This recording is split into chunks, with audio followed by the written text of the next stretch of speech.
आखिर क्यों शादी के 18वें दिन ही पत्नी ने ले ली अपने पति की जान। आखिर क्यों दुल्हन ने मेहंदी का रंग उतरने से पहले रंग लिया अपने पति के खून से अपने हाथों को। हाय एवरीवन, स्वागत है आप सभी का फिर से एक नए कहानी वीडियो में। आज की कहानी एक अनोखी कहानी है, एक सच्ची घटना है। ये कोई मेरी लिखी हुई कहानी नहीं है, बल्कि खगड़िया जिला के रहने वाले एक व्यक्ति के एक बेटे के साथ हुई ये एक हकीकत घटना है, जिसको मैं आपको एक कहानी के माध्यम से समझाने की कोशिश करूँगा। जो अपने बेटे की शादी करता है और उसके 18वें दिन ही उसके बेटे का कत्ल हो जाता है, तो वो सब कैसे होता है, मैं आपको इसको एक कहानी के माध्यम से समझाऊंगा। तो आइए इस वीडियो को थोड़ा विस्तार से समझने की कोशिश करते हैं। दोस्तों, झगड़िया जिले का रहने वाला एक आम इंसान जिसको भगवान ने सिर्फ 2 बेटे ही दिए थे। एक बेटे का बाइक एक्सीडेंट में मौत हो जाता है और बड़े बेटे के मौत हो जाने के बाद अब माँ बाप का सहारा बचता है छोटा बेटा, जिसके सहारे उन दोनों की ज़िंदगी चलती है। बड़े बेटे के इंतकाल के बाद, बड़े बेटे के 4 साल मरने के 4 साल बाद छोटे बेटे की शादी होती है।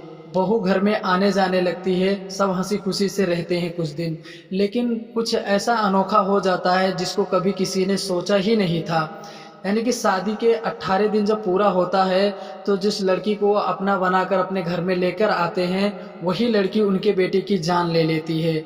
लेकिन क्यों ले लेती है, उसके पीछे भी एक बहुत बड़ी वजह है। आप इस कहानी को बस लास्ट तक देखते रहना, समझ में आ जाएगा।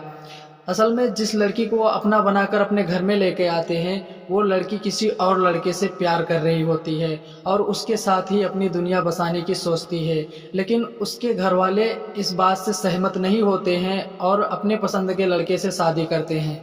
उस लड़के से जब शादी हो जाती है, वो आती है अपने ससुराल में रहती है। लगभग 17 दिन वो अच्छे से रहती है, लेकिन बीच बीच में झगड़ा हुआ करता था। लड़का और लड़की में बराबर मेल मिलाप नहीं था। कभी किस चीज़ के लिए झगड़ा होता था तो कभी किस चीज़ के लिए झगड़ा होता था।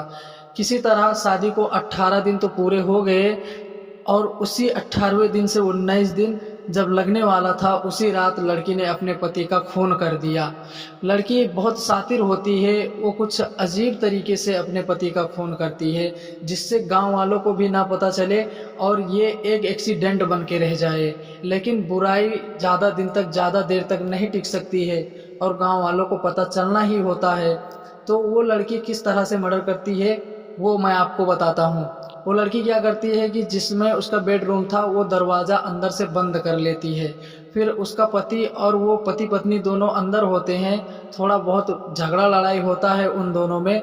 फिर लड़की क्या करती है, अपने पति के खाना में जहर मिला देती है।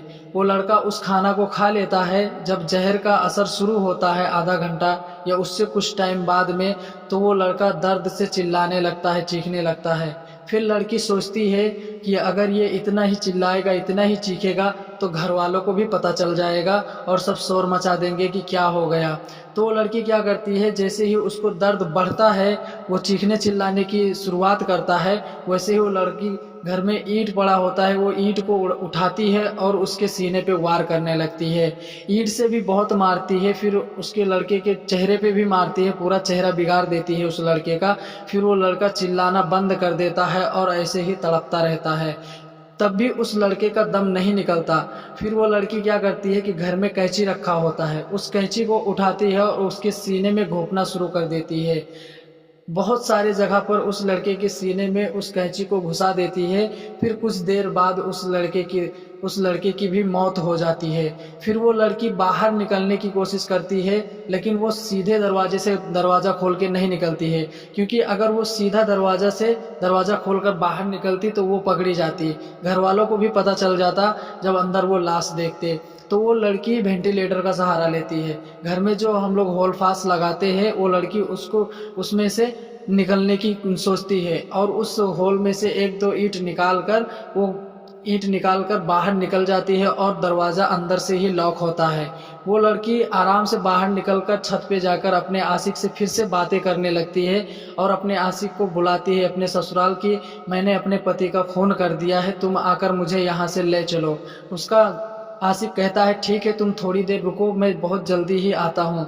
लेकिन तब तक गांव वालों को पता हो जाता है, उसके घर वालों को पता हो जाता है कि मेरे बेटे को इसने जान से मार दिया है। फिर वो सब शोर मचा देते हैं और गांव वाले तुरंत आ जाते हैं और उस लड़की को धर दबोचते हैं, लड़की को भागने नहीं देते हैं। लड़के की लाश अंदर ही होती है, कोई दरवाज़ा भी नहीं खोलता है। पुलिस को बुलाया जाता है, पुलिस आती है, दरवाज़ा तोड़कर अंदर घुसती है तो क्या देखती है कि लड़की को बहुत बेरहमी से मारा गया है, बहुत बेरहमी से उसका कत्ल किया गया है। पहले जहर दिया है, बाद में ईंट से वार किया है उसके सीने पे, फिर भी दम नहीं टूटा है तो फिर कैंची घोंसेर दिया है उसके सीने में। उस लड़की को गिरफ्तार कर लिया जाता है फ़ौरन और थाना ले जाया जाता है। उस लड़की को बहुत कड़ी सज़ा होनी चाहिए मेरे हिसाब से, और उसको होगी भी। आप लोग के मन में क्या राय है नीचे कमेंट सेक्शन में लिखिएगा। और अगर आप सबको ऐसी ही कहानी वीडियो, ऐसी ही सच्ची घटना देखना पसंद है तो चैनल को सब्सक्राइब करिए और इस वीडियो को अपने दोस्तों के साथ भी शेयर करिए। मिलते हैं किसी नए टॉपिक में, नई कहानी के साथ। तब तक के लिए नमस्कार।